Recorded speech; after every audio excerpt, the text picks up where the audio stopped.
Assalamualaikum warahmatullahi wabarakatuh. Perkenalkan, nama saya Prabendari Lanjaran Nitias dari kelas B1 Hukum NPM 213015013. Hari ini saya akan membawakan materi tentang asal mula terbentuknya suatu negara. Ada teori perjanjian. Dasar pemikiran teori ini bahwa manusia dalam keadaan alamiah atau civitas naturalis, yakni sebelum terjadinya negara, manusia mengadakan perjanjian untuk mendirikan negara atau civitas civilis. Menurut materi ini, yang pertama ada Grotius. Menurut Grotius, bahwa semua penganut aliran hukum alam mengatakan bahwa terjadinya negara karena diselenggarakannya perjanjian. Hal ini disebabkan karena orang itu adalah makhluk sosial, karena itu selalu ada hasrat untuk hidup bermasyarakat, dan yang penting adalah karena manusia memiliki rasio. Ada Thomas Hobbes. Menurut beliau, manusia itu merupakan serigala bagi manusia lain atau homo hominibus lupus, yang mengakibatkan yang permanen antara semua lawan semua. Namun manusia tidak mungkin terus-menerus hidup dalam situasi seperti itu. Karena itu mereka harus mengadakan perjanjian di mana mereka menyerahkan segala hak-hak asasinya kepada negara. Sebagai akibatnya, negara berkuasa secara mutlak dan dengan kedaulatan yang tidak terbagi, yang diwujudkan dengan adanya monarki absolut. Yang ketiga ada John Locke.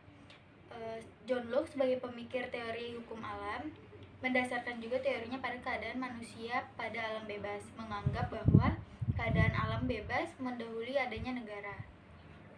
Dalam keadaan sudah ada perdamaian, manusia memiliki hak-hak alamiah, yaitu yang pertama ada hak hidup, hak kemerdekaan, dan hak milik. Jadi menurut kodratnya, manusia sejak lahir telah mempunyai hak kodrat yang oleh John Locke disebut hak-hak dasar atau hak asasi.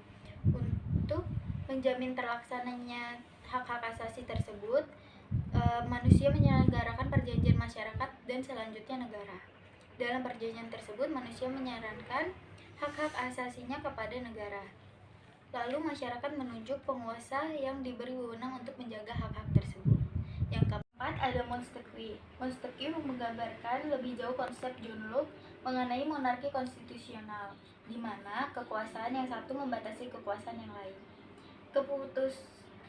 Kekuasaan absolut dicegah melalui pemisahan kekuasaan yang membagi negara ke dalam 3 poros, yaitu legislatif, yudikatif, dan eksekutif. Menurut konsep ini, kekuasaan eksekutif ada pada raja, yang menjadwalkan kerja adalah legislatif, dan mempunyai veto terhadap keputusan adalah legislatif, yang diatur menurut konsep perwakilan. Kekuasaan yudisial adalah kekuasaan independen. Ada Jean-Jacques Rousseau. Timbulnya negara bukanlah karena kehendak Tuhan atau alam, akan tetapi karena perjanjian masyarakat.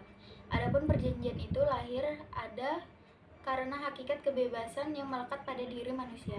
Kemerdekaan hanya dapat tegak karena pengakuan persamaan kehendak bersama itu merupakan abstraksi dari keseluruhan kehendak masing-masing warga negara.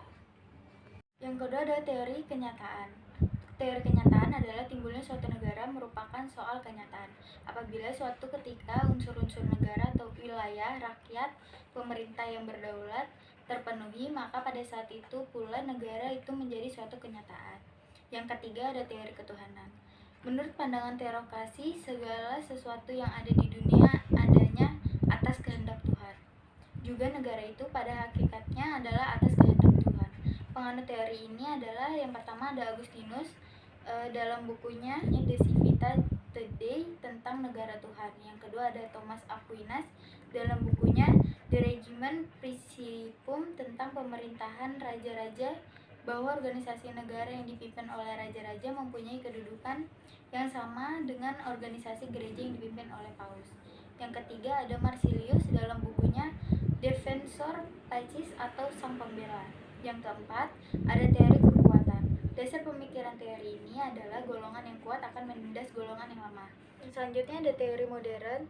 Dalam teori modern mengatakan bahwa negara adalah suatu kenyataan, negara terkait waktu, keadaan, dan tempat. Oleh sebab itu, teori modern lebih condong kepada hukum tata negara karena membicarakan negara sebagai kenyataan yang ada.